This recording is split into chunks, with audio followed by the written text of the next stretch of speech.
Radio उड़ान के updates लेने के लिए इस चैनल को सब्सक्राइब कीजिए और इस वीडियो को ज्यादा से ज्यादा लाइक कीजिए और शेयर कीजिए। For more info log on to www.radioudan.com।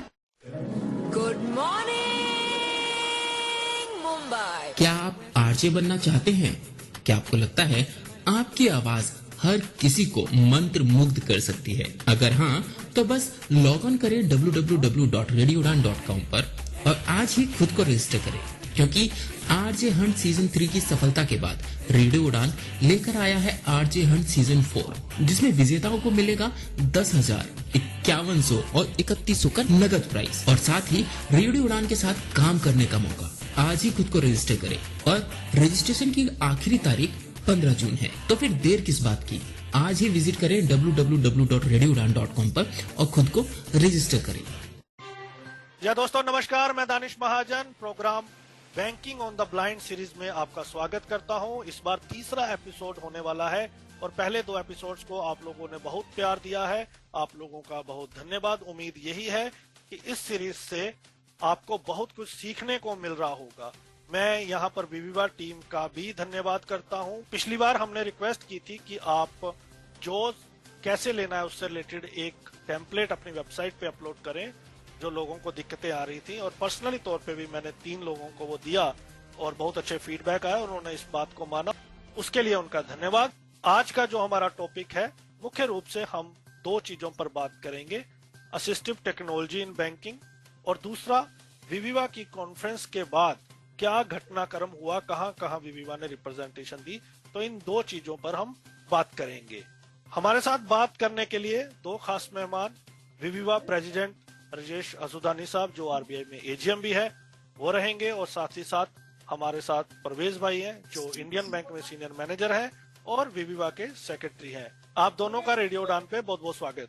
धन्यवाद। Thank you Danish, thank you. तो बहुत ही इम्पोर्टेंट टॉपिक है और हर कोई इसको जानना चाहेगा, खास तौर पे जो फ्रेशर हैं और वो तमाम लोग जो अभी भी स्ट्रगल कर रहे हैं। तो सबसे पहले हम राजेश भाई बात करेंगे असिस्टिव टेक्नोलॉजी की बैंकिंग सेक्टर में। उससे पहले मैं चाहूंगा थोड़ा सा आप लिसनर्स को अपने बारे में बताएं, जो नए लिसनर जुड़ते हैं, और इस टॉपिक के बारे में बताएं कि आपने क्यों चूज किया।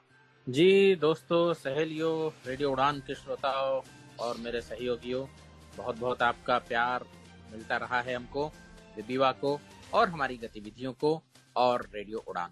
तो हम आपके पास आते हैं। ये 3 महीनों से सिलसिला चल रहा है बैंकिंग ऑन द ब्लाइंड।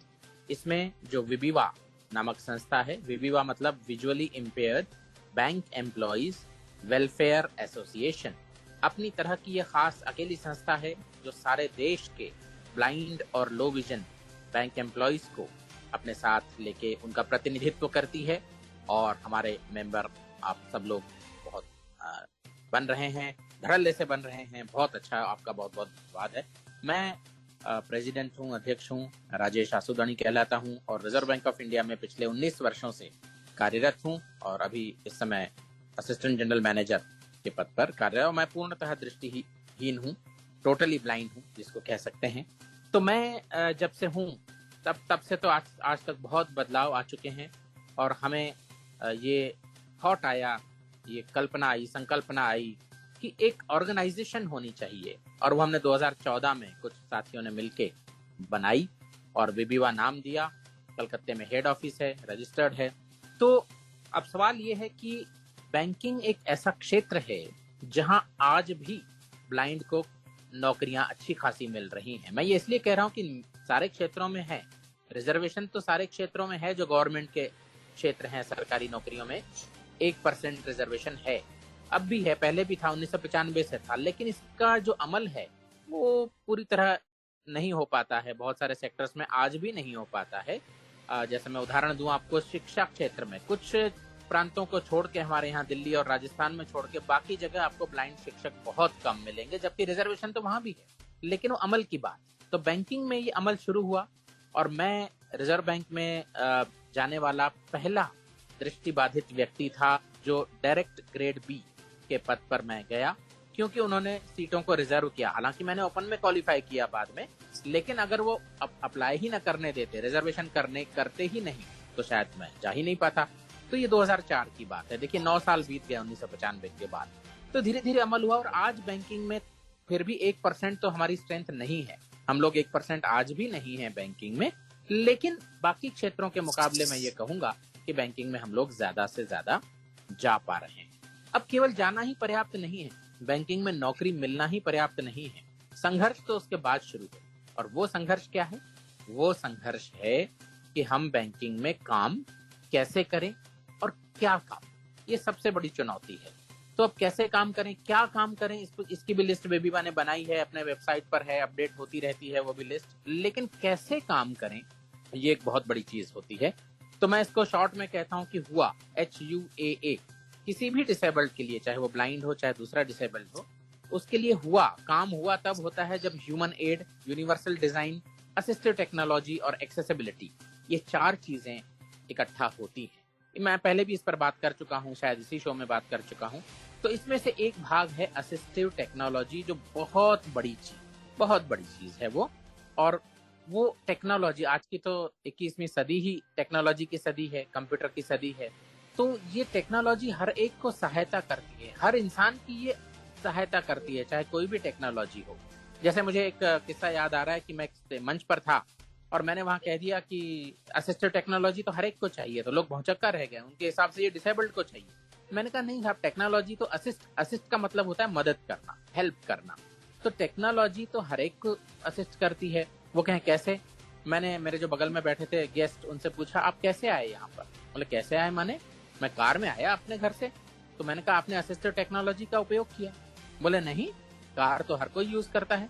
मैंने कहा वो असिस्टिव टेक्नोलॉजी, व्हील चेयर ही तो है कार, और क्या है? वो जो रास्तों पर चलती है वो व्हील चेयर ही कार है।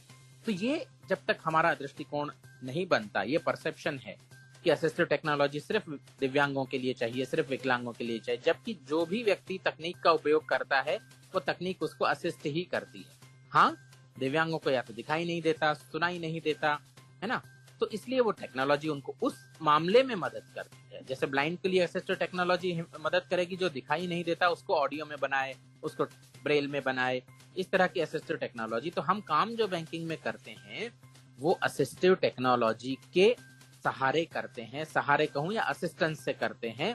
लेकिन इसमें कोई बहुत बड़ी ऐसी बात नहीं है कि हम कोई अजूबा प्राणी नहीं है, हम कोई जू के प्राणी नहीं है कि हम ही असिस्टिव टेक्नोलॉजी का उपयोग करते हैं। असिस्टिव टेक्नोलॉजी, हर टेक्नोलॉजी अपने आप में असिस्टिव टेक्नोलॉजी है। तो अब सवाल है कि ब्लाइंड के लिए जो जो असिस्टिव टेक्नोलॉजी है वो क्या है और वो कैसे उससे काम, अपनी प्रोडक्टिविटी बढ़ाते हैं। और बैंकों में वो उनको साधिकार, ये अधिकार है एक ब्लाइंड एम्प्लॉय का। जब बैंक में हम जाते हैं तो ये अधिकार हो जाता है हमारा। जैसे एक सनेत्र व्यक्ति को पेन चाहिए, आज तो खैर आजकल पेन से भी कोई नहीं लिखता, कंप्यूटर हर एक की डेस्क पे रहता है। तो जैसे पेन की अहमियत एक सनेत्र व्यक्ति के लिए है, वैसे ही हमारे लिए लिखने पढ़ने के लिए, क्योंकि इसलिए मैं कह रहा हूँ लिखना पढ़ना कि बैंकिंग में लिखना पढ़ना ही होता है, फाइलें आपको पढ़नी होती हैं, अपना नोट लिखना होता है। तो इसके लिए हमें असिस्टिव टेक्नोलॉजी का अधिकार प्राप्त है। हमारे कानून में लिखा है, rights of person with disabilities act में, सर्कुलरों में लिखा है, जो DOPT और मिनिस्ट्री ऑफ फाइनेंस के सर्कुलर निकले हैं, है ना। तो अब मैं परवेज जी से गुजारिश करूंगा कि इस मुद्दे को आगे ले जाते हुए वो जो अधिकार है हमारा असिस्टिव टेक्नोलॉजी का, और पहले तो असिस्टिव टेक्नोलॉजी हमें किस तरह से सक्षम बनाती है अलग अलग कार्य करने में, और फिर आगे हम चर्चा करेंगे कि उसको कैसे प्राप्त किया जाए। जी, तो सबसे पहले मैं दानिश भाई को और रेडियो उड़ान को धन्यवाद देता हूं कि वो एक ऐसा कार्यक्रम लेके आए हैं जहां पे visually impaired bank employees welfare association की एक्टिविटीज के बारे में ही बात होती है। हम क्या कर रहे हैं, हम लोगों से जुड़ पा रहे हैं ज्यादा से ज्यादा। तो सबसे पहले तो वे बधाई के पात्र हैं। और इस बातचीत को आगे बढ़ाते हुए, अब देखिए असिस्टिव टेक्नोलॉजी की हम लोग बात कर रहे हैं, राजेश सर ने काफी अच्छे से उसका एक पृष्ठभूमि तैयार कर दी है। तो जैसे कि सर ने बताया है कि बहुत बड़ी संख्या में विजुअली इम्पेयर्ड लोग बैंक में जॉब पा रहे हैं। ये अच्छा, जो हम सारे सेक्टर्स को अगर कंसीडर करेंगे तो शायद बैंकिंग एक ऐसा सेक्टर होगा जहाँ पे हमारे विजुअली इम्पेयर्ड भाई बहन जो हैं वो बहुत बड़ी संख्या में नौकरियां ले पा रहे हैं। अब सबसे इसके बाद जब नौकरी ले लेते हैं उसके बाद सबसे बड़ा प्रश्न आता है कि वो बैंक में जाके प्रोडक्टिव कैसे हो सकते हैं। तो बैंकिंग ऑलमोस्ट मतलब काफी हद तक आप कह सकते हैं कि कंप्यूटर बेस्ड बहुत काम होता है। इसकी वजह से प्रोडक्टिविटी की एक काफी अच्छी अपॉर्चुनिटीज विजुअली इम्पेयर्ड जो भाई बहन है उनके लिए बन जाती है।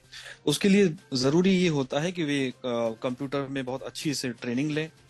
स्क्रीन रीडिंग जो भी एप्लीकेशंस हैं, विविवा स्पेसिफिकली जो ऑफिशियल स्टैंड है वो जॉस के साथ है। उसके कुछ रीजन है, लोगों के जो अनुभव है बैंकिंग में काम करने को लेके। तो हालांकि एनवीडीए भी एक ऑप्शन है, लेकिन हम जॉस पे ही ज्यादा बात करेंगे। तो जॉस के साथ कंप्यूटर को यूज करना सीखना चाहिए, उस पे कितना ज्यादा अच्छे से काम कर सकते हैं, क्योंकि असिस्टिव टेक्नोलॉजी के साथ कंप्यूटर पे काम करना ही एक ऐसी बात है जो विजुअली इम्पेयर्ड लोगों को प्रोडक्टिविटी की तरफ ले जा पाता है। जैसे सर ने बोला कि जैसे ही कोई बैंक में ज्वाइन करता है तो कंप्यूटर पे उसे काम करना होता है। ठीक है, कंप्यूटर पे विजुअली इम्पेयर्ड लोगों को भी काम करना है। तो बस यही है कि जो एक नॉर्मल कंप्यूटर है उस पे काम करने के लिए उसे स्क्रीन रीडिंग टेक्नोलॉजी जैसे कि जॉस या एनवीडीए इसकी जरूरत होती है। तो इसके थ्रू वो अपना काम जो है बैंक में कर सकते हैं। बैंक लिंक्स और फिनेकल ये दो इम्पोर्टेंट एप्लीकेशंस हैं बैंक में, अलग अलग बैंकों में जो काम हो रहा है। तो अगर हम बैंक लिंक्स की बात करते हैं, बैंक लिंक्स बहुत बहुत हद तक एक्सेसिबल है। देखिए, जो लोग बैंक में काम कर रहे हैं हमारे भाई बहन, उनको पता होगा कि अलग अलग जो फंक्शंस होते हैं बैंकिंग एनवायरनमेंट में, उस जो क्यूज बनती हैं या इस तरह की जो चीजें होती हैं, उसमें जॉस के थ्रू काफी एक्सेसिबल एनवायरनमेंट होता है, वहां पे मोस्टली काम कर लिए जाते हैं। इसके अलावा जो अदर जो पोर्टल्स होती हैं बैंक पे, जहाँ पे जो डेली रिपोर्ट्स आती हैं, या अगर हम देखिए इसको ऐसे समझने की कोशिश करें कि बैंक में दो लेवल पे काम होता है, एक तो ब्रांच लेवल पे और दूसरा कंट्रोलिंग ऑफिस के लेवल पे। तो जो ब्रांच लेवल पे जो आपके बैंक लिंक्स या फिनेकल बहुत यूज होता है, क्योंकि डे टू डे जो काम होता है वो इन एप्लीकेशंस के थ्रू ही होता है, और इस पे असिस्टिव टेक्नोलॉजी के साथ काम करना बहुत बहुत हद तक जो है संभव है। और लोग बहुत प्रोडक्टिविटी के साथ अलग अलग बैंकों में, बल्कि वैरायटी ऑफ बैंक्स में काम कर रहे हैं। कोई एक स्पेसिफिक बैंक में नहीं, बल्कि अलग अलग बैंकों में बहुत अच्छे से लोग काम कर रहे हैं।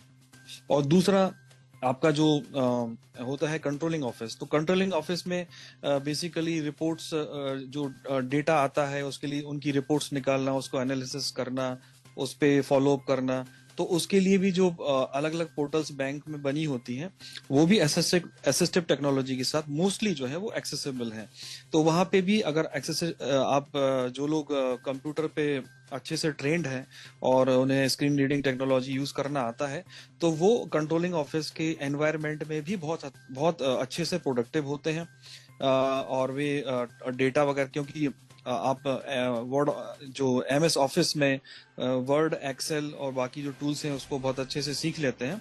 तो उन्हीं टूल्स के थ्रू आपको काम करना होता है। एक्सेल का बहुत काम होता है। मैं लोगों को सजेस्ट करूंगा कि एक्सेल को बहुत अच्छे से सीखें, लर्न करें, उसके अलग अलग फंक्शंस, फॉर्मूलाज वगैरह, क्योंकि एक्सेल पे हम लोग, एक्सेल एक ऐसा टूल है जो हमारे काम को बहुत आसान बना देता है और हमारी प्रोडक्टिविटी को बहुत एनहांस कर देता है। तो कुल मिला के बात यही है कि बैंकिंग में असिस्टिव टेक्नोलॉजी एक बहुत इंपॉर्टेंट रोल प्ले करता है, और असिस्टिव टेक्नोलॉजी के थ्रू मोस्टली चीजें एक्सेसिबल हैं। इनएक्सेसिबिलिटी के कुछ इश्यूज हैं, उस पे विविवा अपनी तरफ से भी कुछ प्रयास कर रहा है। आगे भी हमारे कोशिश रहेगी कि जो एनवायरनमेंट है बैंक के अंदर, अलग अलग बैंक्स के अंदर, उसे कैसे उसकी जो एक्सेसिबिलिटी का जो डायमेंशन है, एस्पेक्ट है, उसको कैसे ज्यादा से ज्यादा बढ़ाया जा सकता है। जी। तो जी, यहाँ पे मैं ये राजेश भाई आपसे समझना चाह रहा हूँ, जो मैं अभी तक समझ पा रहा हूँ। जी, ये बताएं हमारे लिसनर्स को कि जब अभी आपने जो ओपनिंग रिमार्क्स दिए थे, उसमें आपने जो असिस्टिव टेक्नोलॉजी की जो परिभाषा थी बहुत ब्रॉड की थी। तो बैंकिंग में जब हम बात करते हैं, तो जब हम टर्म यूज करते हैं असिस्टिव टेक्नोलॉजी, लेकिन उसको महदूद कर देते हैं सिर्फ जोश की हद तक। जी, तो थोड़ा सा एक्सप्लेन करें, क्या सिर्फ असिस्टिव टेक्नोलॉजी के रूप में जोश ही बैंकिंग में सभी को चाहिए? क्योंकि मैंने कुछ लो विजन को मैग्नीफायर के साथ भी काम करते हुए देखा है। और कौन कौन सी चीजें हैं जो असिस्टिव टेक्नोलॉजी के दायरे में आती हैं? जी दानिश जी, बड़ी अच्छी बात आपने उठाई है। पहला तो मैंने जो व्याख्या दी थी शुरू में, जो डिफाइन किया था, वो एक जनरल कॉन्सेप्ट के लिए डिफाइन किया था कि हम ये ना समझें कि असिस्टिव टेक्नोलॉजी केवल डिसेबल्ड लोगों की ही एक स्पेशल आवश्यकता है। टेक्नोलॉजी हर एक की आवश्यकता है आज, और हर एक के लिए टेक्नोलॉजी एक असिस्ट करती है। तो ये अगर हमारी संकल्पना क्लियर है तो हम ये जानेंगे कि डिसेबल्ड को वैसी टेक्नोलॉजी चाहिए जो उनको न देखने या न सुनने या न चल पाने या जो भी उनकी डिसेबिलिटी है उसमें कैसे हेल्प करती है। तो अब जब ब्लाइंड की बात आती है, और खास करके जो बैंक में हम ब्लाइंड की बात करते हैं या लो विजन की बात करते हैं, एक तो स्क्रीन रीडिंग टेक्नोलॉजी है ही, जैसा अभी परवेश जी ने बताया। जॉज है, एनवीडीए है, और भी कोई स्क्रीन रीडर हो सकता है, लेकिन उसमें जैसा कहा विभिवा जॉज प्रेफर करता है, जॉज देना चाहिए लगभग सभी। सर में हम इसमें स्कैनर को भी जोड़ सकते हैं। जी जी। तो उसके बाद स्क्रीन रीडिंग के बाद जो ओसीआर और स्कैनिंग टेक्नोलॉजी, वो भी बड़ी शुरू में मैंने भी बहुत यूज किया है उसका, इन दिनों नहीं कर रहा हूँ, लेकिन वो आप कोई भी हार्ड कॉपी डॉक्यूमेंट जो है वो उसमें स्कैन करके पढ़ा जा सकता है। ओसीआर और स्कैनिंग टेक्नोलॉजी अगर हमारे पास है तो वो भी एक असिस्टिव टेक्नोलॉजी है। ऑप्टिकल कैरेक्टर रिकॉग्निशन आजकल वो कंप्यूटर में भी होती है, मोबाइल में भी होती है, अलग अलग तरह से उसका हम प्रयोग कर सकते हैं। सामने जो कागज रखा है उसको पढ़ने के लिए भी प्रयोग कर सकते हैं। हालांकि यहाँ मैं ये बात थोड़ी स्पष्ट कर दूं कि जो ऑफिशियल फाइल्स होती हैं उनको स्कैन करना स्कैनर में इतना आसान नहीं है। एक एक कागज आप उठा के अगर स्कैन करें तो पूरी फाइल बिखर जाएगी, और एक कागज आपको फाइल में से ढूंढना है तो आप सारी फाइल स्कैन नहीं कर सकते हैं एक एक करके। तो वो लिमिटेशन है। तो शायद हैंड हेल्ड वो टेक्नोलॉजी जब मोबाइल में रहती है तो शायद उसका उपयोग हो सकता है, लेकिन उसमें भी टोटली ब्लाइंड व्यक्ति का जो फोकस है, मैं ये टोटली ब्लाइंड की बात कर रहा हूँ, लो विजन तो आराम से फोकस कर सकते हैं स्कैन करने के लिए, तो टोटली ब्लाइंड व्यक्ति के साथ फोकस की थोड़ी लिमिटेशन कहीं ना कहीं आ जाती है। इसके अलावा आपने जैसे कहा मैग्नीफायर, बिल्कुल लो विजन के लिए बहुत बढ़िया टेक्नोलॉजी है। बाज लोग तो मैग्नीफायर के साथ स्क्रीन रीडर यूज कर सकते हैं, मैग्नीफाई करके, और फिर नहीं अगर भी पढ़ पाए तो भी वो बोलेगा भी। तो ऐसा जो शायद वो एक मैजिक, जहां तक मुझे नाम पता है, एक मैजिक है फ्रीडम साइंटिफिक का, और बाकी भी विंडोज में भी एक इनबिल्ट मैग्नीफायर भी काफी काम की चीज है। या हार्डवेयर भी आता है मैग्नीफायर के, कस्टमाइज्ड हार्डवेयर भी आते हैं।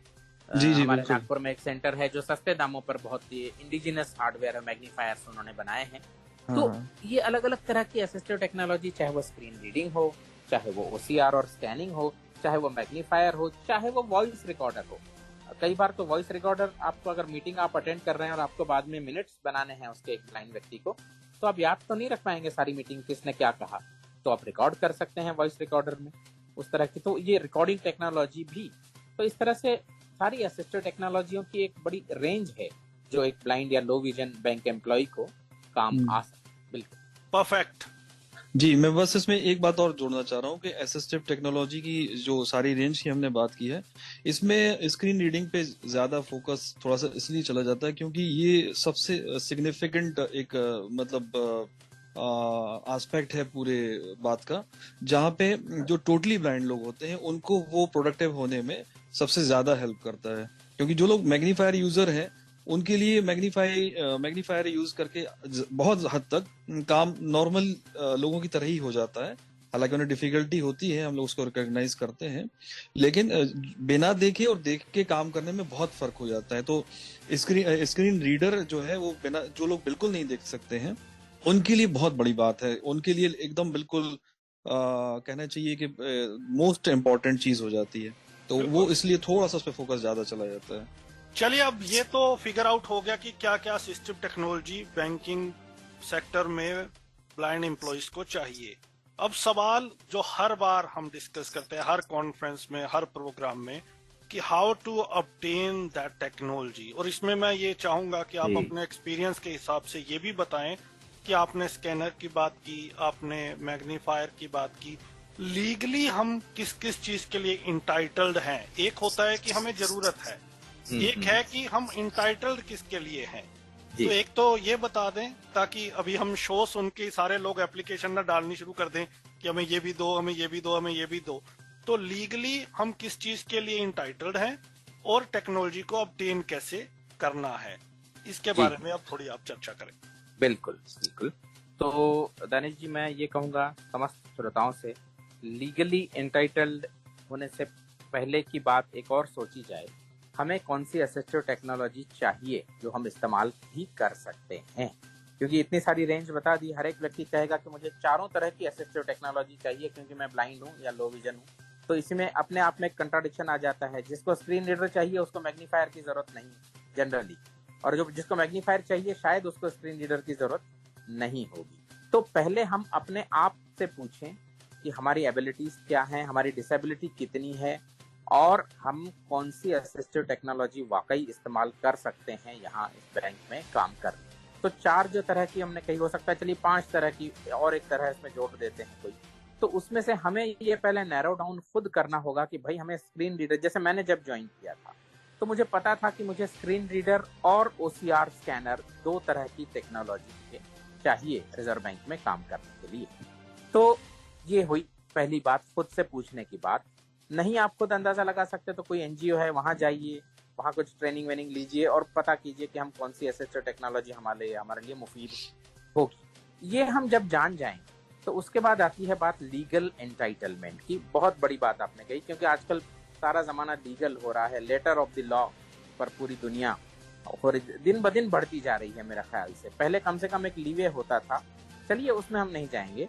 तो अब हमारा एक्ट तो बात करता है कि असिस्टिव टेक्नोलॉजी मिलनी चाहिए, रीजनेबल अकोमोडेशन होना चाहिए, एक्सेसिबिलिटी होनी चाहिए। कानून में तो जनरली ऐसा ही लिखा होता है। उसके बाद जो लिस्ट ऑफ आइडेंटिफाइड जॉब्स है मिनिस्ट्री ऑफ सोशल जस्टिस और एम्पावरमेंट जो हर 3 साल में जारी करते हैं, उसमें मैं एक बात बता दूं, सारे बैंकिंग जॉब्स जो हैं स्केल 1 से लेके 7 तक या ग्रेड A से लेके ग्रेड F तक, ये सारे बैंकिंग जॉब्स ब्लाइंड और लो विजन दोनों के लिए आइडेंटिफाई किए गए हैं। ये बड़ी अच्छी बात है, क्योंकि कुछ साल पहले तक ये केवल लो विजन के लिए आइडेंटिफाई किए गए थे और कुछ बैंकों ने इसका इस्तेमाल करते हुए टोटली ब्लाइंड को रिक्रूट करना बंद कर दिया था।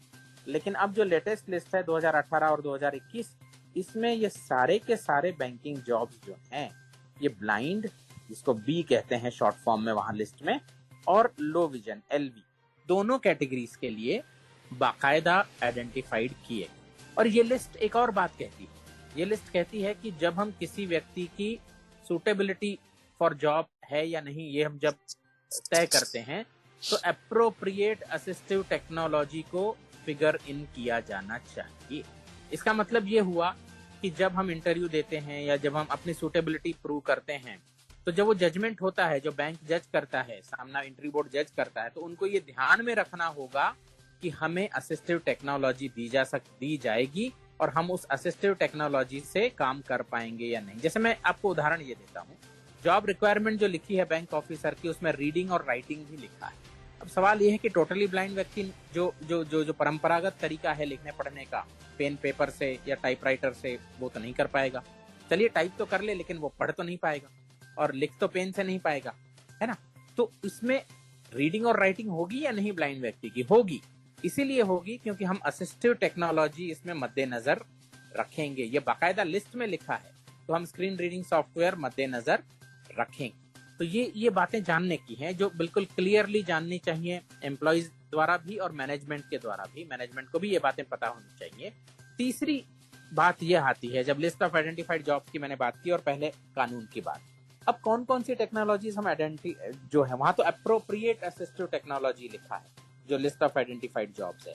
अब अप्रोप्रिएट क्या है और क्या नहीं है, ये जो DOPT का सर्कुलर निकला था 2014 में 31 मार्च को, जो मिनिस्ट्री ऑफ फाइनेंस ने 18 नवंबर 2014 को सारे बैंकों को और वित्तीय संस्थाओं को भेजा है, उसमें भी ये बात लिखी है कि तकनीक जो है, असिस्टिव टेक्नोलॉजी जो है, और वो दी जानी चाहिए। स्क्रीन रीडिंग हो, OCR हो, और इस मामले में ये हो सकता है कि कोई पर्टिकुलर तरह की असिस्टिव टेक्नोलॉजी वहां नहीं भी लिखी गई, लेकिन मेरे ख्याल से वॉइस रिकॉर्डर, स्क्रीन रीडिंग और OCR इतना तो लिखा है उसमें। और इसमें महाराष्ट्र में एक बड़ी अच्छी बात हुई थी। महाराष्ट्र गवर्नमेंट में केसेस हुए थे, जहां मैं हाईकोर्ट में मौजूद था 2011 में। उन्होंने एक लिस्ट बनवाई, हाईकोर्ट ने एक लिस्ट बनवाई जो महाराष्ट्र गवर्नमेंट ने फिर जारी की कि किस किस तरह की असिस्टिव टेक्नोलॉजी दी जाएगी। उन्होंने 50,000 की सीमा भी लगा दी उसमें, लेकिन वहां लिखी है सारी असिस्टिव टेक्नोलॉजी, और वो लिस्ट भी कई बैंकों ने अपनाई है। जैसे रिजर्व बैंक ऑफ इंडिया ने तो वो लिस्ट अपनाई। तो हम ये कह सकते हैं कि जो भी असिस्टिव टेक्नोलॉजी हमारे लिए मुफीद है, हम समझते हैं कि हमें चाहिए, वो लॉ उसको देता है, लॉ डिनाय नहीं करता है लॉ। लेकिन हाँ, आपकी बात सही है, ऐसे केसेस हुए हैं। मेरे ही रिजर्व बैंक में एक लड़की ने जब असिस्टेंट करके ज्वाइन किया, लो विजन लड़की है वो, तो मेरे पास आई, कहना कि मुझे मैग्नीफायर नहीं दे रहे हैं। मैंने कहा क्यों नहीं दे रहे हैं? तो कह रहे हैं कि ये लिस्ट में नहीं लिखा है, जबकि वो लिस्ट में लिखा हुआ है। जो महाराष्ट्र गवर्नमेंट की और रिजर्व बैंक की लिस्ट मैंने बताई, तो मैं फिर उनके पास गया व्यक्तिगत रूप से और मैंने कहा कि पहली बात तो अगर लिस्ट में नहीं भी लिखा है तो उसमें ये प्रोविजन है कि आप सेंट्रल ऑफिस को रेफर कर सकते हैं जो लिस्ट में नहीं भी लिखी गई है बात, लेकिन ये तो लिस्ट में लिखा गया है, तो आप तो मना कर नहीं सकते। अगर नहीं भी लिखा गया है तो आप सेंट्रल ऑफिस रेफर तो कर सकते हैं। तो हम ये कह सकते हैं इलस्ट्रेटिव लिस्ट आरबीआई ने जो है, आरबीआई के पास जो लिस्ट है, जो महाराष्ट्र गवर्नमेंट के पास लिस्ट है, वही लिस्ट हर जगह लागू होगी। अब ये जब भी बात कोई कोडिफाई हो जाती है तो फिर उसका जो साइड इफेक्ट ये होता है कि अरे कि फलां नई टेक्नोलॉजी तो इसमें मेंशन है ही नहीं।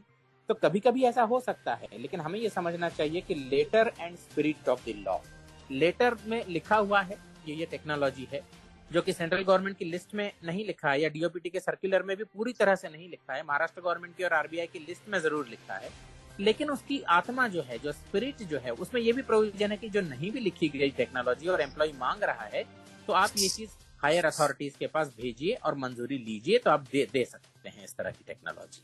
तो मेरे ख्याल से ये this is broad enough to encompass कि कोई भी ऐसी बात हो जो टेक्नोलॉजी नहीं भी लिखी गई है, वो भी आप अगर चाहें तो हो सकता है कि जो सैंक्शनिंग अथॉरिटी है वो आपकी लोकल अथॉरिटी ना होके हेड ऑफिस में चला जाए वो केस, लेकिन आपको टेक्नोलॉजी मिल सकती है। बिल्कुल। तो अब सवाल उत्पन्न होता है कि हम करें क्या जब एक एम्प्लॉय ज्वाइन करता है बैंक में और पता है उसे कि असिस्टिव टेक्नोलॉजी चाहिए, कानून भी है, मुझे चाहिए भी, लेकिन आज की स्थिति ये है कि ज्वाइन करते ही बैंक इस बात का ख्याल नहीं रखता है। कभी आजकल सुना है स्टेट बैंक ऑफ इंडिया में कभी होता है ऐसा कि ज्वाइन करते ही वहां टेक्नोलॉजी की बात होती है कि आपको किस तरह की असिस्टिव टेक्नोलॉजी चाहिए, लेकिन सारी बैंकों में ये चीज है नहीं। अपने आप मैनेजमेंट इस बात पर नहीं पूछता है कि आपको क्या टेक्नोलॉजी चाहिए। यहाँ इनिशिएटिव लेना पड़ता है जो व्यक्ति एम्प्लॉई, उसको इनिशिएटिव लेना पड़ता है इस मामले में। मोस्ट ऑफ द बैंक्स में बिल्कुल बताएंगे। जी मोस्ट ऑफ द बैंक्स में स्थिति ऐसी है कि ज्वाइन करने के बाद जो एम्प्लॉय होता है वो खुद इनिशिएट करता है, डिमांड करता है, जबकि बैंक्स को ये पता होता है कि उनके पास जब नया रिक्रूटमेंट होता है तो कितने एम्प्लॉय जो हैं विजुअली इम्पेयर्ड होंगे।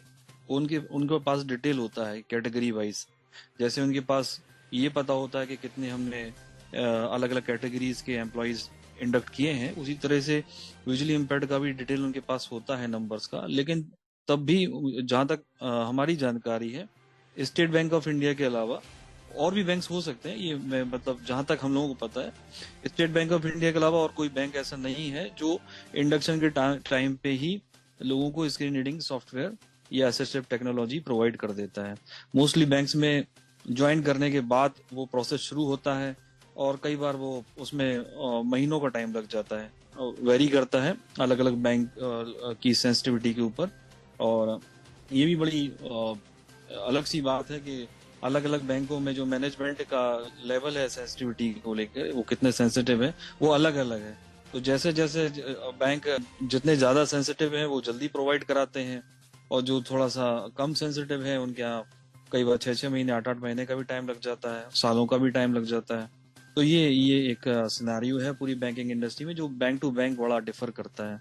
जी। अब ये बात है कि अब एम्प्लॉय जब ज्वाइन होता है तो वो प्रैक्टिकली इस बात को इनिशिएटिव कैसे असिस्टिव टेक्नोलॉजी की मांग करे वो अपनी मैनेजमेंट से, क्योंकि भाई एक एम्प्लॉय तो बड़ा दबा सा होता है। मैंने नई नौकरी मुझे मिली है, मेरा मैनेजमेंट है, बॉस है, तो देखा जाए तो डरा हुआ होता है एम्प्लॉय जब। जी, यहाँ पे एक छोटा सा बात और कि क्योंकि इनिशियली प्रोवेशन पीरियड पे होता है तो कई लोगों के दिमाग में ये होता है कि अगर हम अभी डिमांडिंग होंगे तो पता नहीं बैंक इसको कैसे लेगा, हमारा प्रोवेशन पीरियड को एक्सटेंड तो नहीं कर देगा, ये भी एक फैक्टर होता है। तो ऐसी हालत में क्या किया जाए?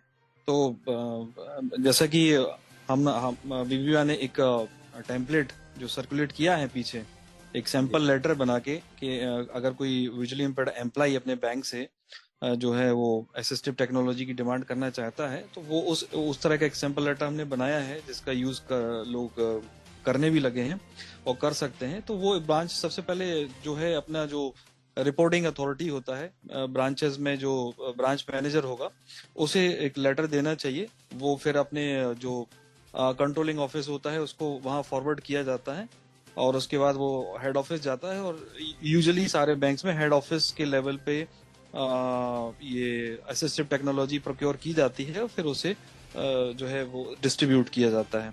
तो सबसे पहले जो स्टेप होता है एक विजुअली इम्पेयर्ड एम्प्लॉय के लिए जिसने नया नया बैंक ज्वाइन किया है, वो एक लेटर लिखे अपने बैंक मैनेजर को और उससे असिस्टिव टेक्नोलॉजी के लिए डिमांड करे। और एक जी लेटर हाँ, पहले लिखे अपने ब्रांच मैनेजर को, जिसकी टेम्पलेट वेबीवा ने रखी भी है अपने वेबसाइट पे, ग्रुप्स में, अपने बस डिटेल्स वहां फिल करके और वो लेटर ब्रांच मैनेजर को दिया जाए। मान लीजिए एक आध महीना बीत गया तो फिर थोड़ा सा ब्रांच मैनेजर के थ्रू ही थोड़ा सा एक लेवल वो बढ़ाना होगा। वो डिपेंड्स कि वो हालात कैसे हैं, वो बैंक कैसा है, वो एम्प्लॉय कैसा है। हो सकता है वो उसको अश्योरेंस मिले कि 3 महीने बाद मिल जाएगी असिस्टिव टेक्नोलॉजी, तो फिर वेट करना पड़ेगा 3 महीने, क्योंकि हम ये भी मद्देनजर रखते हैं कि एम्प्लॉय और एम्प्लॉयर का रिलेशन है तो हम ज्यादा कन्फ्रंटेशनल भी नहीं हो सकते, क्योंकि विबीवा इस बात को समझता है। विबीवा इस बात को समझती है, इसलिए विबीवा का जो अप्रोच है आप लोग जानते ही हैं कि विबीवा का अप्रोच जो है वो यूनियन वाला अप्रोच नहीं, तो हमें थोड़ा धीरज भी रखना पड़ेगा। लेकिन अगर बात आगे नहीं बढ़ रही है तो बिल्कुल अगले लेवल पे जो है वो खत लिखना होगा, वही लेटर, बस उसमें थोड़ा ऐड कर देना पड़ेगा कि हमने इस दिन को ब्रांच मैनेजर को भी ये बात लिखी है।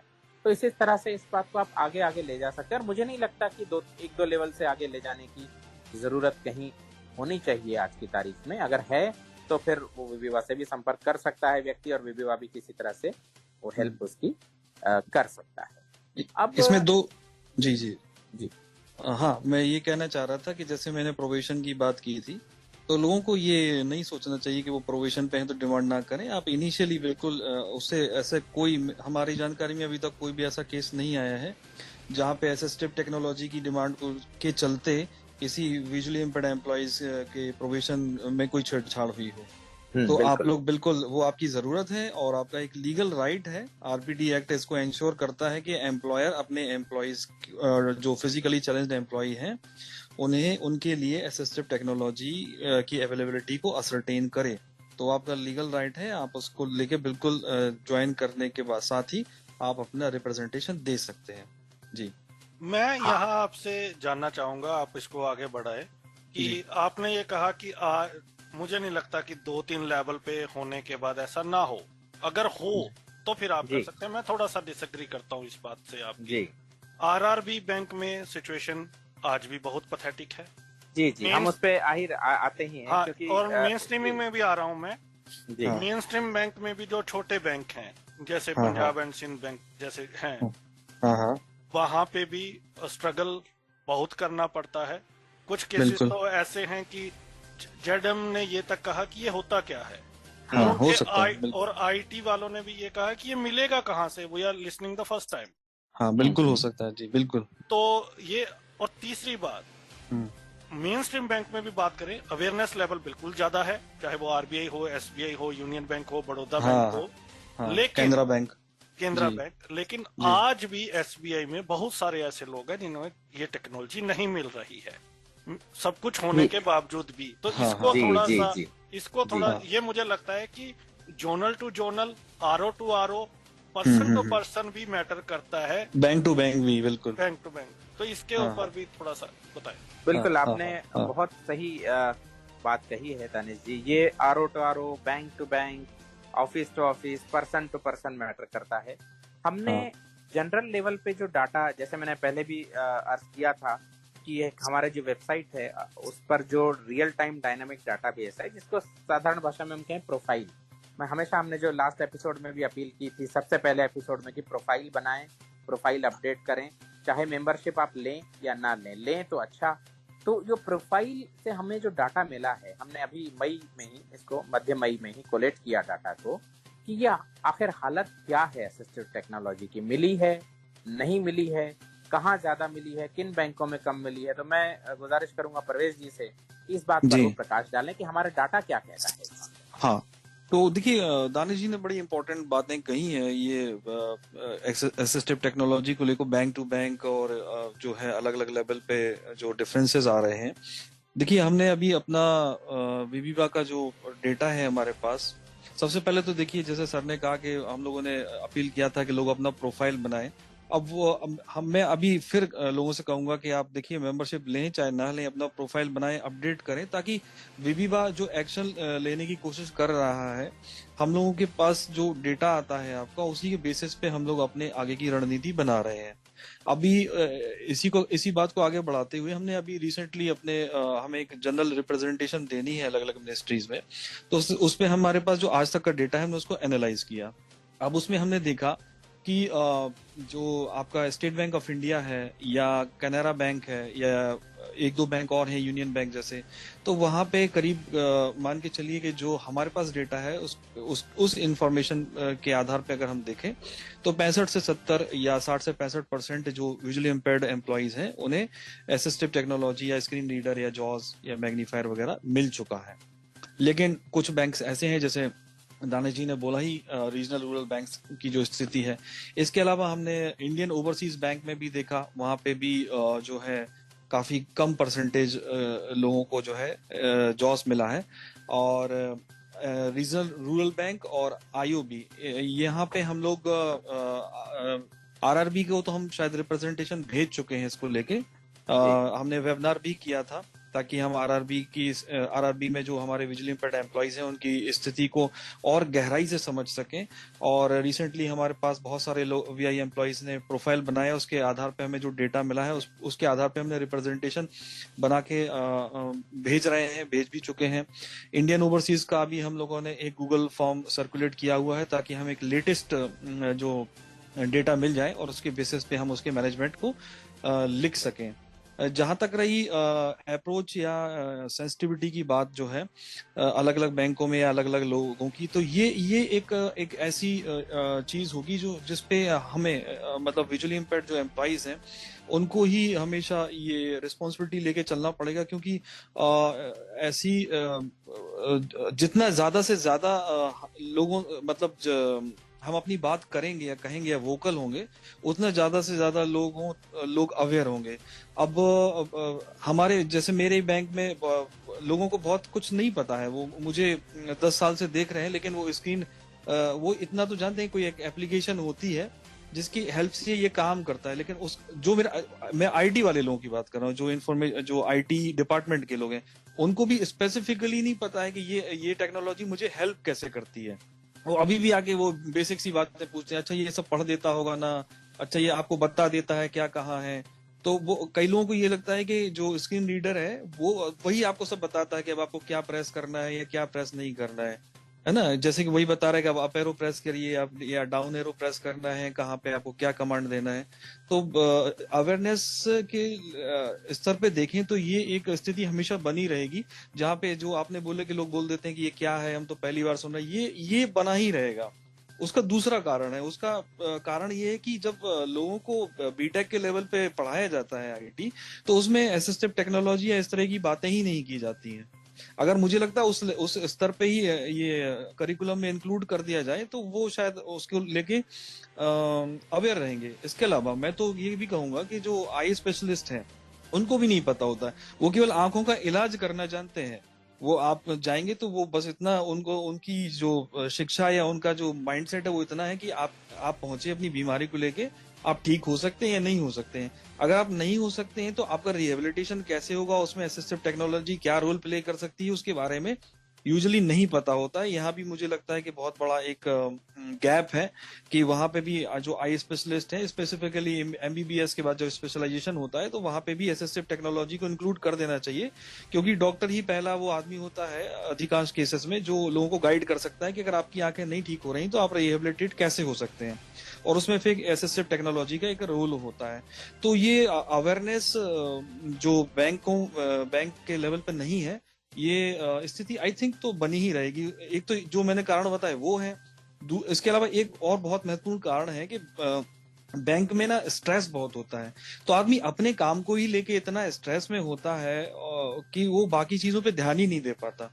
तो वहां पे हम मतलब बहुत उम्मीद भी नहीं कर पाते हैं कि लोग हमारी स्थिति को खुद से समझ जाएंगे। ज्यादातर केसेस में आपको अपनी बातें स्पष्ट करनी पड़ती हैं, अपने खुद आपको वोकल होना पड़ता है, अपनी बातें कहनी पड़ती हैं। तो ये एक स्थिति है जो मुझे लगता है हमें इस माइंडसेट के साथ ही चलना चाहिए कि हम अपनी बात कहें, और अगर किसी को नहीं भी पता है हमें इस बात के लिए रेडी रहना चाहिए कि लोगों को नहीं पता रहेगा तो हम उस बात को एक बहुत अच्छे तरह से उनके सामने स्पष्ट कर सकें। देखिए हाँ, इसमें मैं बस ये बात जोड़ दूं, बिल्कुल सही कही परवेज जी ने बात कि अवेयरनेस तो नहीं है टॉप मैनेजमेंट से लेके आपके कॉलीग्स, आपके सबऑर्डिनेट्स या किसी अवेयरनेस तो नहीं, जागरूकता नहीं है इस विषय में। क्योंकि मुझे भी कई बार लोग कहते हैं अच्छा इसमें सब रिकॉर्ड है जो आपको सुनाता है ना, तो ये होता है कि उनको स्क्रीन रीडिंग क्या है, टेक्नोलॉजी क्या है, ये अवेयरनेस को पैदा करना पड़ेगा। दूसरी बात मैंने शुरू में जो कही कि हमारा अधिकार, बिल्कुल अधिकार, लेकिन मैंने कभी कभी देखा है कि लोग अधिकार है तो फ्रस्ट्रेट और इतने असर्टिव हो जाते हैं कि भाई ये नहीं मिला तो बिल्कुल गुस्सा, तो गुस्से से अवेयरनेस नहीं फैलता। अगर आप गुस्सा करेंगे सामने वाले पे तो वो अवेयर नहीं होगा, वो आपसे विमुख हो जाए। तो हमें चाहिए कि हम असर्टिव जरूर हों, अवेयरनेस नहीं है तो हम अवेयरनेस पैदा करें और थोड़ा धीरज भी रखना होगा, क्योंकि आजकल इसी पर थोड़ा और चाहता हूँ आपको ड्रैग करना। जी जी, क्योंकि ये सिचुएशन बड़ी इंपॉर्टेंट है जिसकी आप चर्चा कर रहे हो, तो मैं चाहूंगा इसके थोड़ा सा टाइम और लगाएं, और हो सकता है कि जो दूसरा मुद्दा हम आज बात कर रहे थे वो अगले एपिसोड में करें। तो हाँ बिल्कुल बिल्कुल, हाँ हो सकता है, कोई बात नहीं। तो मैं देखिए, मेरा ये जो आपने बात की मैं भी एक बात जोड़ दूं, पिछले 24 घंटे में मैं 3 हाईली एजुकेटेड लोगों से बात की है मैंने, अलग अलग रीजन थे। जी जी जी, 3 लोगों ने मुझे ये बताया, मतलब बात कईयों से की, उनमें 3 लोग मैं इसलिए कह रहा हूँ, उन 3 लोगों ने जो बहुत बड़ी पोस्ट पे हैं, उन्होंने ये कहा कि हमने आज तक किसी ब्लाइंड को नहीं देखा, यू आर द फर्स्ट। नहीं देखा जी, तो ब्लाइंड हमसे बात कर रहा है, तो हमें इस माइंडसेट के साथ आगे बढ़ना है कि इसमें ये बड़ी शॉकिंग बात नहीं है, क्योंकि हम 140 करोड़ की आबादी में रहते हैं। बिल्कुल बिल्कुल बिल्कुल। तो ये हम ना सोचे कि यार हमारा एक सर्कल विजुअली इम्पेयर्ड का है, हम बैंकों में काम कर रहे हैं, गवर्नमेंट ऑफिस में, तो सारी दुनिया को पता है ब्लाइंड क्या है। हाँ यस बिल्कुल। बड़ी सोसाइटी को नहीं पता कि ब्लाइंड क्या है, और होते भी हैं या नहीं होते, जो सिर्फ मूवीज में होते हैं। जी बिल्कुल बिल्कुल दानिश जी, और इस मामले में विविवा एक बात पर विचार कर रहा है, विविवा जो हम सोच रहे हैं ऐसा, और शायद निकट भविष्य में ऐसा हो भी जाए कि blind working in the office environment या ब्लाइंड और low vision working in the bank मान लीजिए, इस पर हम छोटी सी डॉक्यूमेंट्री बना के 15-20 मिनट की कि कैसे काम होता है, क्या एक्सेसिबिलिटी असिस्टिव टेक्नोलॉजी चाहिए, रीजनेबल अकोमोडेशन, और लॉ क्या बोलता है कि आपको देना चाहिए एम्प्लॉयर्स के लिए। ये होगा एम्प्लॉयर्स के लिए, ताकि हम उसको सर्कुलेट कर सकें ऑनलाइन, और जहाँ जहाँ प्रोग्राम लेना है वहाँ लेके आधा घंटा पहले दिखा के, और ट्रेनिंग कॉलेजेस में स्पेसिफिकली, जो हमारे अलग अलग बैंकों के ट्रेनिंग कॉलेजेस हैं वहाँ के लिए हमने स्पेसिफिकली सोचा था कि उनको, क्योंकि सारे जो बैंक के लोग ट्रेनिंग लेने वहां जाते हैं, तो एक सेशन वहां पे किसी तरह से आधा घंटे 45 मिनट 1 घंटे का मैनेज हो सके, जहां पे हम ये डॉक्यूमेंट्री भी दिखा सके और इसके साथ साथ उससे जुड़ी हुई चर्चा कर सके। और मान लीजिए जहाँ पर्सनली ना भी जा पाए तो, लेकिन जहाँ भी अगर नहीं, कम से कम ये ऑनलाइन डॉक्यूमेंट्री लिंक भेज सकते हैं, आप देख लीजिए, समझ लीजिए कम से कम। बिल्कुल बिल्कुल। और इसी को आगे बढ़ाते हुए एक चीज और जो प्रवेश भाई ने कही, उनकी बात को कैरी फॉरवर्ड करते, मैंने पर्सनली ये डिसीजन लिया है कि मैं पठानकोट में जितने भी आई स्पेशलिस्ट हैं उनसे वन बात करके और रिहेबिलिटेशन के बारे में उनसे चर्चा, बहुत बहुत बढ़िया, बहुत अच्छा इनिशिएटिव। हम जो भी लोग आते हैं जिनको अवेयरनेस नहीं है, हम उनको रिहेबिलिटेट कर सके। बल्कि ये तो हमें आपसे इंस्पिरेशन लेके हम सबको अपने अपने लेवल पे करना चाहिए, अपनी अपनी सिटीज में, और अब जितना मैक्सिमम लोगों से हम बात कर सकें। जी बिल्कुल, क्योंकि ये एक बंदा नहीं कर सकता, सबको अपने अपने एरिया में करना। एग्जैक्टली बिल्कुल। जी जी बिल्कुल। और अब आते हैं जो आप चर्चा कर रहे हैं। देखिए, आप जो कह रहे हैं बिल्कुल 100% I completely agree without any hesitation और एनी डाउट, लेकिन ये थोड़ा सा नए जो फ्रेशर्स हैं या पुराने लोगों उनको ये समझाएं। जैसे आप बात करें, देखिए बाहर फाइट करना बहुत आसान है। अगर मैं स्टेट गवर्नमेंट में जॉब करता हूँ तो मैं बैंकों में फाइट कर सकता हूँ, मैं कहीं भी फाइट कर सकता हूँ, लेकिन अपने ऑफिस में फाइट करना बहुत चैलेंजिंग हो जाता है, क्योंकि आपको सारी उन्हीं कोलीग्स के साथ रहना है, आपको वहां पे टाइम स्पेंड करना है, तो आपके पास कोई चॉइस नहीं, आपको बहुत सेंसिटिव होना पड़ेगा। जब हम बैंकिंग में बात करते हैं कि आपको असिस्टिव टेक्नोलॉजी के लिए, मैंने बहुत सारे लोगों ने मुझे बताया कि वो फ्रस्ट्रेट हो जाते हैं, जैसे आप कह रहे हो, उनको अपनी नर्व्स को कैसे काम रखना अगर नहीं भी मिलता, क्योंकि कई बार तो मैनेजर सीधा कह देता है कि यार क्या करोगे आप लेके, आप ले भी लोगे तो क्या करो जी, ठीक है। इस तरह के बहुत अलग अलग तरह के कमेंट्स आते हैं। जो आपने बताया कि ये बिल्कुल सही है कि हम फ्रस्ट्रेट हो जाते हैं और हम जो कन्फ्रंटेशन में आ जाते हैं, जो सही अप्रोच नहीं है। अगर एक शख्स है, उसको 2 सालों से भी वो टेक्नोलॉजी नहीं मिल रही है, तो उसको अपनी नर्व्स को कैसे काम रखना है और अपनी अप्रोच को कैसे ले जाना है, इस पे बताएं हम। ये तो आपने बता दिया कि ठीक है ऐसा होना चाहिए, पर कैसे होना चाहिए, क्या टिप्स हैं कि जो अपनी वो नर्व्स को कूल रखें और एक पॉजिटिव अप्रोच के साथ आगे बढ़े, उसके थोड़े टिप्स दीजिए। तो इस पे मैं पहले बात कर लेना चाहूंगा, फिर राजेश सर से भी मैं चाहूंगा कि वो भी अपना पक्ष रखेंगे। तो देखिए, हम जब कोई एक्शन लेते हैं, एक जनरल वे में बात कर रहा हूँ, तो हमारे पास कुछ सामने चॉइसेस होती हैं, वो हम चॉइसेस में से कुछ चुनते हैं। इनिशियली हमारे पास चॉइस होती है कि हम अपने ब्रांच मैनेजर को अप्रोच करें, जैसे कि हमने शुरू में बात की थी। उसके बाद हम उसके आगे के लेवल पे हाँ, अगर उस लेवल पे काम नहीं होता है, ठीक है, तो फिर हमें आगे जो फिर हमारे पास चॉइस होगी कि क्या हम आगे बढ़ें या ना बढ़ें। तो फिर आपको उस आधार पे आगे डिसीजन लेते जाना पड़ता है कि आपके लिए क्या ज्यादा इम्पोर्टेंट है। आपकी बात बिल्कुल सही है कि क्योंकि हमें उन्हीं लोगों के साथ काम करना है, तो ये बड़ा एक बहुत ही सेंसिटिव इशू हो जाता है।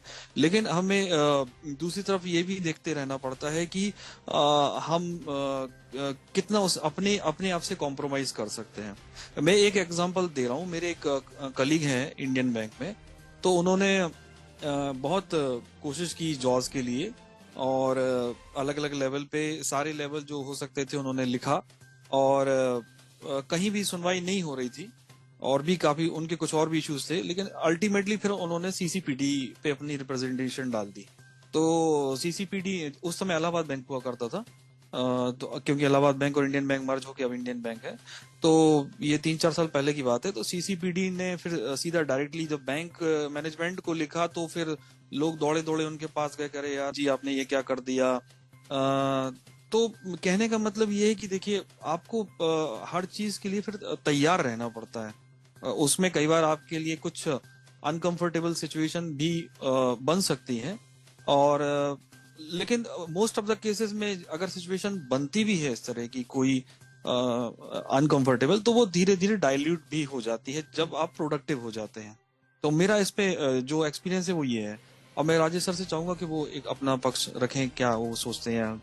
जी बिल्कुल परवेश जी, सही कहा आपने कि भाई एस्केलेट तो मैटर को किया जा सकता है, आगे बढ़ाया जा सकता है, और असिस्टेड टेक्नोलॉजी मिलनी भी चाहिए। अवेयरनेस नहीं है, अवेयरनेस किया जा सकता है, लेकिन कहीं कहीं डिफिकल्ट लोगों से सामना भी हो जाता है।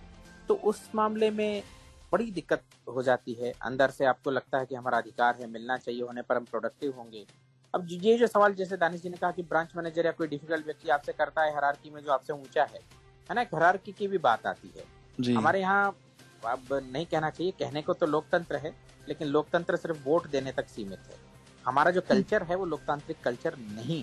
वो यूं नहीं है कि आपसे हायरार्की में एक सीढ़ी भी कोई ऊपर है, एक पायदान, सीढ़ी के एक पायदान ऊपर है, तो आप जबान नहीं खोल सकते। उसके सामने आप जबान खोलना मतलब बदसलूकी, इनसबऑर्डिनेशन मान लिया जाता है वो कई बार। तो अब सवाल ये है कि आप उनको बता सकते हैं कि भाई अगर मुझे जॉब मिल गया या मुझे असिस्टेड टेक्नोलॉजी मिल गई, तो मैं किस तरह से ज्यादा प्रोडक्टिवली काम कर पाऊंगा। ये बताना अपने आप में है आसान नहीं है। जो मैं कह रहा हूँ, it is easier said than done, लेकिन करना यही पड़ेगा। या फिर आप लीगली उस मैटर को एस्केलेट कीजिए, नेक्स्ट लेवल को लिखिए, तो उसको लगेगा भाई ये मुझसे आगे बढ़ गया। ठीक है, जैसा प्रयोज जी ने कहा, थोड़ी देर के लिए वो माहौल खराब होगा, आपको हो सकता है विक्टिमाइज भी किया जाए, लेकिन धीरे धीरे वो डिफ्यूज भी होगा। और बैंकिंग में ये अच्छी बात है कि हर कोई हर जगह हमेशा नहीं बना रहता, 1-2 साल में तबादले होते रहते हैं। जी है ना। तो ये बाकी जगहों पर ऐसा भी नहीं होता है कई बार, लेकिन बैंकों में ये एक अच्छी बात है। तो आप धीरे धीरे, जैसे उन्होंने सीसीपीडी तक मैटर लेकर गए वो जो हजरत हैं, अगर सीसीपीडी तक अगर नहीं ही बात बनती है, आपने हेड ऑफिस को भी लिखा है, पर हाँ थोड़ा सा करेज, जब आप हेड ऑफिस को लिखते हैं तो उसका सीसी जो है अपने ब्रांच मैनेजर और सारे जो निचले अधिकारी हैं उनको भी आपको देते जाना होगा, जिनसे आपने पहले वार्तालाप किया है। बिल्कुल, उनको पता रहे कि आप अगली लेवल पर अब जा रहे हैं। तो ये पता अपने कम्युनिकेशन को प्रोफेशनल रखें, प्रोफेशनल तरीके से ही रखें, चाहे जैसे भी स्थिति हो।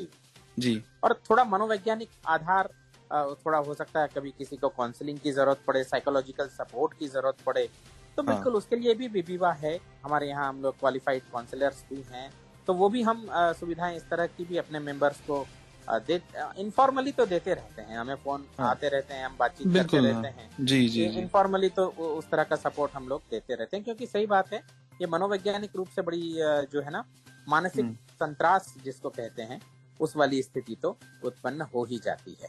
अभी मतलब कई बार ऐसे केसेस आते हैं कि भाई विजुअली इम्पेयर्ड होने के बाद ऐसा काम दे दिया जाता है जो हम कर भी नहीं पाते, और फिर किसी को तो सस्पेंड तक कर दिया जाता है कि आपकी कुछ फाइनेंशियल खामियां निकली, इरेगुलरिटीज निकली। ऐसे भी मतलब वही हर केस की अपनी बारीकियां होती हैं, पर मैं कहूँ कि मानसिक संत्रास की स्थिति बैंकिंग में उत्पन्न होने की संभावना बहुत अधिक किसी भी दृष्टिहीन व्यक्ति के लिए या अल्प दृष्टि व्यक्ति के लिए, तो मनोवैज्ञानिक सहायता सपोर्ट की भी उसमें आवश्यकता पड़ सकती है। तो बहुत ही बढ़िया राजेश भाई और प्रवेश भाई आपने बताया। समय की अपनी मर्यादा है, हमने सोचा था 2 चीजें हो जाएंगे, लेकिन ये क्षेत्र ऐसा है कि इस पे हम जितनी बात कर ले उतनी कम होती है। लेकिन फिर भी मैं चाहूंगा कि शॉर्ट में एक तो मैं इस एपिसोड में रिक्वेस्ट करना चाहता हूं कि पिछली बार आपने मेरी बात मानी थी टेम्पलेट को लेके, और एक और रिक्वेस्ट इस बार मैं करना चाहता हूं कि बहुत सारे लोगों को अलग अलग सर्कुलर्स चाहिए होते हैं, जो बैंक एम्प्लॉइज हैं उससे रिलेटेड भी, और जो ब्लाइंड कस्टमर हैं बैंकिंग के उनको भी। हालांकि कुछ ऑर्गेनाइजेशंस ने अपनी अपनी वेबसाइट पे वो डाले हैं, लेकिन बहुत सारे ऐसे सर्कुलर हैं जो 3-4 बार जो मुझे लोगों के फोन आए, वो इस बार जो ज्यादा है वो ट्रांसफर सर्कुलर को लेके, स्पेशल कैजुअल लीव को सर्कुलर को लेके, और ये एटीएम वाला तो खैर लोग मांगते ही रहते हैं, बहुत ज्यादा मांगते हैं, तो बहुत दिक्कत लोगों को होती है। तो मैं चाहूंगा कि अगर ये 2 सेक्शन आप अपनी वेबसाइट पे डाल सके, जो बैंक एम्प्लॉय से रिलेटेड सर्कुलर हैं, जहाँ जो बैंक कस्टमर हैं उससे रिलेटेड है, चाहे वो इक्वल अपॉर्चुनिटी पॉलिसी हो, ट्रांसफर हो, एसपीएल के भी जो स्पेशल कैजुअल लीव के भी जो सर्कुलर, सब बैंक के अलग अलग हैं। तो ये अगर आप वहां पे कर दें तो एक ग्रेट हेल्प होगी कस्टमर्स की भी और एम्प्लॉयज की भी। और जल्दी से आप हमें बता दें कि कन्वेंशन के बाद जो विविवा की हुई थी, क्या रिप्रेजेंटेशंस आप लोग दे रहे हैं, फिर उसमें हम विस्तार से चर्चा अगले एपिसोड्स में भी कर सकते हैं। जी बिल्कुल दानिश जी, आपका सुझाव कर माथे पे। हम ये चीज बिल्कुल इस आवश्यकता को भली भांति समझते हैं कि सर्कुलर्स की आवश्यकता पड़ती है, ग्राहकों को भी पड़ती है, और जो एम्प्लॉइज हैं बैंकिंग में उनको भी अलग अलग की आवश्यकता जो है, डिसेबिलिटी से रिलेटेड, ब्लाइंडनेस से रिलेटेड जो सर्कुलर्स हैं उनकी आवश्यकता पड़ती है। तो हम इस चीज को जल्द ही कोशिश करेंगे। अब ये इतनी थोड़ा सा कोलेट करके और वेबसाइट पर 1-2 महीने, या मैं टाइमलाइन तो नहीं कह सकता, तो इसका आपको मतलब अगले एपिसोड में आप मुझे ऐसा ना कहें कि आपने तो कहा था महीने भर में हो जाएगा पर हुआ नहीं, तो मैं टाइमलाइन तो नहीं कह सकता, लेकिन जल्द ही हमारी वेबसाइट पर ये 2 लिंक्स और ये 2 डाटाबेस हम क्रिएट करने की पूरी कोशिश करेंगे एक कस्टमर्स के लिए। पर मैं स्टेटस रिपोर्ट पूछ सकता हूँ अगले एपिसोड में सर, क्या जी अरे बिल्कुल बिल्कुल, हमारी कोशिश तो यही होगी कि नेक्स्ट एपिसोड से पहले हम कर दें जी, और उसको फिर बाद में अपडेट करते जाएं जैसे बिल्कुल उसमें ऐड होते हैं। और बाकी सवाल जी बिल्कुल, वो तो हम अगले एपिसोड में जो कन्वेंशन के बाद आज तक जो गतिविधियां हुई हैं, जो अलग अलग मुद्दे हमने सरकार के साथ उठाए हैं, ज्वलंत मुद्दे, उन पर विस्तार से बात करेंगे। लेकिन मैं एक बात कहता चलूं बस अंत में, क्योंकि असिस्टिव टेक्नोलॉजी की बात हो रही थी, तो हम जल्द ही शायद इसी हफ्ते असिस्टिव टेक्नोलॉजी क्योंकि नहीं मिलती है, हमारे बेस्ट से बेस्ट बैंक्स में भी 70% से ज्यादा लोगों को नहीं मिली है असिस्टिव टेक्नोलॉजी, जैसा कि हमारा डाटा कहता है, और आरआरबीज और इंडियन ओवरसीज बैंक में तो बहुत कम मिली है।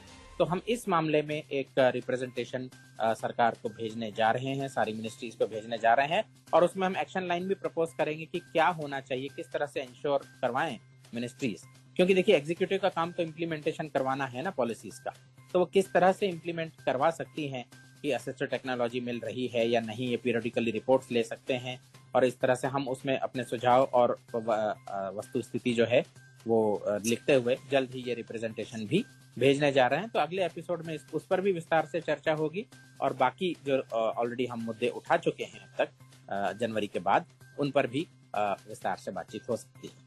बिल्कुल विस्तार में हम चर्चा करेंगे, और ये बड़ा इम्पोर्टेंट है और मेरे लिए भी जानना कि किस तरह की रिप्रेजेंटेशन और किस तरह के एक्शन प्लान आपने सबमिट किए हैं, और आपका स्पेशल कन्वेंस अलाउंस का भी रिप्रेजेंटेशन आपने दी है। तो इन तमाम चीजों पर हम अगले महीने बात करेंगे कि क्या उसमें चल रहा है। आप दोनों का बहुत बहुत धन्यवाद, बहुत ही ज्वलंत मुद्दे पर आपने बात की और बहुत ही अच्छे तरीके से आपने समझाया किस सिचुएशन में क्या अप्रोच आपने लेके आगे बढ़ना है। तो अगर आप लोग क्लोजिंग कमेंट देना चाहे तो मोस्ट वेलकम। कुछ आप शेयर करना चाहे, कोई मैसेज देना चाहे। हम लोग फिर अपील करते हैं अपने विजुअली इम्पेयर्ड बैंकर्स भाई बहनों से कि वो विविवा की वेबसाइट पे जाएं। मेंबरशिप नहीं भी लेना चाहते हैं तो कम से कम अपना प्रोफाइल बनाएं, ताकि हमारे पास, और प्रोफाइल को अपडेट भी करें ताकि हमारे पास डेटा हो। क्योंकि आप जो प्रोफाइल बनाते हैं उससे जो हमारे पास डेटा आता है उसी के आधार पे हम अपनी रणनीतियां तय करते हैं, स्ट्रेटजी बनाते हैं, रिप्रेजेंटेशन बनाते हैं। तो डेटा हमारे पास जितना अच्छा, पक्का और लेटेस्ट होगा, हमारी बात में भी उतना ज्यादा सब्सटेंस हो सकेगा। तो आप लोगों से फिर से अनुरोध है कि आप लोग प्रोफाइल बनाएं, मेंबरशिप भी लें। ये नहीं कि मेंबरशिप नहीं लेना है। अगर मेंबरशिप नहीं लेना चाहते हैं तो अलग बात है, मेंबरशिप लें। जितना लोग हम लोग साथ आएंगे उतना ज्यादा हमारा ग्रुप स्ट्रांग बनेगा। और अपनी डिटेल्स को जो है प्रोफाइल के थ्रू हमारी वेबसाइट पे बनाएं और अपडेट भी करते रहें।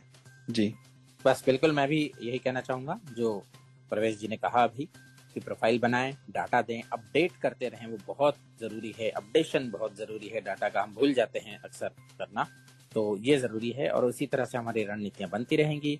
और असिस्टिव टेक्नोलॉजी तो पहला पायदान है, ये सभी को सुलभ हो।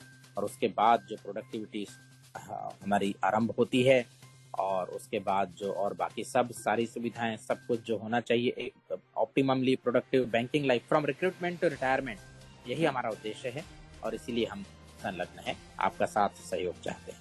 तो आज हमने बात की राजेश असोनानी साहब से और परवेज भाई से, जो प्रेसिडेंट है विविवा के और सेक्रेटरी हैं। उन्होंने बताया assistive technology in banking for the blind. अगले महीने होगी मुलाकात और एक और टॉपिक पर बात करेंगे। विविवा की गतिविधियां पिछले 6 महीने में क्या रहा है, क्या रिप्रेजेंटेशंस हैं। सुनते रहिए रेडियो उड़ान। इस शो को ज्यादा से ज्यादा शेयर करें, लोगों तक पहुंचाएं और इस शो का बेनिफिट उठाएं। नमस्कार। धन्यवाद जी, नमस्कार, thank you. Good morning Mumbai. क्या आप आरजे बनना चाहते हैं? क्या आपको लगता है आपकी आवाज हर किसी को मंत्र मुग्ध कर सकती है? अगर हाँ, तो बस लॉग ऑन करें www.radioudan.com पर और आज ही खुद को रजिस्टर करें, क्योंकि आरजे हंट सीजन 3 की सफलता के बाद रेडियो उड़ान लेकर आया है आरजे हंट सीजन 4, जिसमें विजेताओं को मिलेगा 10,000, 5100 और 3100 का नगद प्राइज और साथ ही रेडियो उड़ान के साथ काम करने का मौका। आज ही खुद को रजिस्टर करें और रजिस्ट्रेशन की आखिरी तारीख 15 जून है। तो फिर देर किस बात की, आज ही विजिट करें www.radioudan.com पर और खुद को रजिस्टर करें। मेरे लिए बैंकिंग हमेशा से चैलेंज रहा है। मैं तो अपने भाइयों को ही भेज देती थी बैंक मेरा काम करवाने के लिए। और जब कहीं पैसों की जरूरत हो तो हमेशा किसी का साथ रहना जरूरी हो जाता था।